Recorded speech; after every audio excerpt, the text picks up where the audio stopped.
ஆக்சுவலா வந்து காசுனா என்னன்னே தெரியாத வயசுலலாம் வந்து நம்ம வீட்ல என்னோட அப்பா அம்மாக்கு வந்து இவ்வளவுதான் சம்பளம் அப்படின்னு நம்பிட்டு நானே ஒரு வாழ்க்கை வாழ்ந்துட்டு இருந்தேன். சோ வந்து சிக்கனம் ஏழ்மை இதுதான் அப்படின்னு நினைச்சு வளர்ந்துட்டு ஒரு ட்ரெஸ் எடுக்க போறோம் அப்படின்னா முதல்ல வந்து அந்த ட்ரெஸ் பிடிக்கதா பிடிக்கலையா அதெல்லாம் ஒரு பக்கம். அதுல வந்து அந்த பிரைஸ் டாக் எடுத்து பார்க்கும். அதுல வந்து எனக்கு இது அதிகமா இருக்கு, இது என்னோட பட்ஜெட் தாண்டி இருக்கு அப்படின்னு நான் கால்குலேட் பண்ணுவேன். என்னோட அப்பா அம்மாவோட சம்பளம் இது இல்ல, இது வாங்க கூடாது அப்படின்னு இருக்கு. கல்யாணத்துக்கு அப்புறமா அது வந்து மாறும். நம்ம இப்ப சம்பாதிக்கிறோம், என்னோட ஹஸ்பண்ட் சம்பாதிக்கிறாங்க, இன்லாஸ் எனக்கு வாங்கி கொடுக்குறாங்க, எல்லாம் சூப்பர். பட் ஆனா அந்த ஒரு பிரைஸ் டாக் திருப்பி அதுல இருக்க அமௌண்ட் பார்த்து எனக்கு இது பிடிச்சிருந்தாலும் வேண்டாம் அப்படின்னு சொல்ற வழி வந்து எனக்கு தெரியல எப்ப மாறும். எனக்கு தெரிஞ்சு உண்மையில நானுமே அப்படிதான்.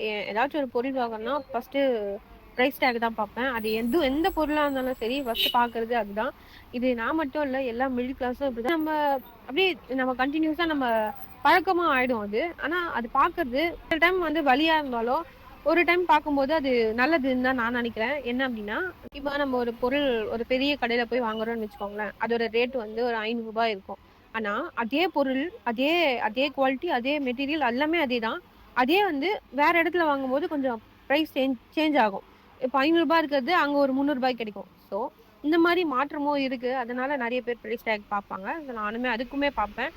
இங்க இவ்ளோ ரேட் இருக்கு, அது இங்கேயே வாங்கிக்கலாமே, ரொம்ப கம்மியா இருக்குமே அப்படின்னு நினைச்சிருக்கேன். ஆனா சில பேர் என்ன நினைப்பாங்கன்னா, அது பிரைஸ் ரொம்ப கம்மியா இருந்தா அது வந்து குவாலிட்டி இல்லாம இருக்கும் அப்படின்னு சொல்லிட்டு. ஒண்ணே ஒண்ணு நான் சொல்றேன்.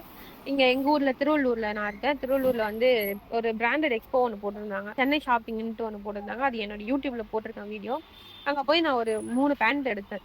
நல்லா இருக்குமா? நல்லா இருக்காதா? அப்படின்னு நினைச்சு தான் நான் டவுட்ல தான் எடுத்தேன் உண்மையில. அது எவ்வளோ வந்துச்சுன்னா ரூ. 219. எது எடுத்தாலும் அதே ரேட்டு தான். வந்து நான் இதுவரைக்கும் அந்த மாரி போய் எடுத்தது கிடையாது. சரி இருந்தாலும் எடுக்கலாமே அப்படின்னு போய் எடுத்தேன். அண்ட் நான் ட்ரெஸ் எடுக்கிறது பார்த்தீங்கன்னா, லோ ப்ரைஸா தான் இருக்கும். எதுவுமே ஹை ப்ரைஸாலாம் நான் எடுக்க மாட்டேன்.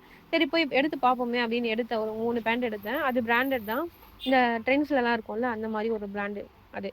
அப்புறம் அத எடுத்து நான் இன்னி வரைக்குமே யூஸ் பண்ணிட்டு இருக்கேன். உண்மையா அதோட குவாலிட்டி அவ்ளோ சூப்பரா இருக்கு. அது ஒரு பொருள் வந்து எந்த இடத்துல இருக்கோ அதோட மதிப்ப வந்து நம்மளே ஃபிக்ஸ் பண்ணிடுறோம். இப்போ ஒரு ரோட்ல வித்துனாங்கன்னா வந்து அந்த அளவுக்கு குவாலிட்டி இருக்காது அப்படின்னு நம்மளே ஃபிக்ஸ் பண்ணிடுறோம். ஆனா அது நல்லா தான் இருக்கும் எனக்கு தெரிஞ்சு. ஸோ நம்ம ட்ரை பண்ணி பார்த்தா தான் தெரியும் அப்படின்னு நினைச்சிட்டு நான் உண்மையிலே அந்த மாரி இந்த மாரி போட்டாங்கனாலே இனிமே போய் பார்க்கலாம் அப்படின்னு முடிவு பண்ணிட்டேன். இன்னை வரைக்குமே நான் அந்த பேண்ட் வந்து யூஸ் பண்ணிட்டு தான் இருக்கேன். அதுக்கு ஒரு டேமேஜ் கூட இல்ல. நான் வந்து ஒரு ரூ. 500 குடுத்து வாங்குனாலுமே இந்த அளவுக்கு இதுவா இருக்குமான்னு எனக்கு தெரியாது. நான் ரொட்டீனா போடுற ட்ரெஸ் தான் அது. இதுவரைக்குமே அந்த ட்ரெஸ் வந்து எதுவுமே கிழியல, எதுவுமே ஆகல. அந்த அளவுக்கு குவாலிட்டியா இருக்கு. ஸோ இது ரோட்ல தானே விக்கிறாங்க. இது மண்டபத்துல தானே போட்டுருக்காங்க. இது இவ்ளோ ரேட் ரொம்ப கம்மியா குடுக்குறாங்களே!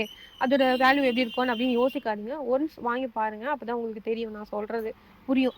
ஸோ அந்த மாரி பர்ச்சேஸ் பண்றவங்கலாம் இருந்திருந்தீங்கன்னா, கண்டிப்பா அவங்களுக்கு புரியும். ஸோ எனக்கு இப்பதான் புரிஞ்சுது.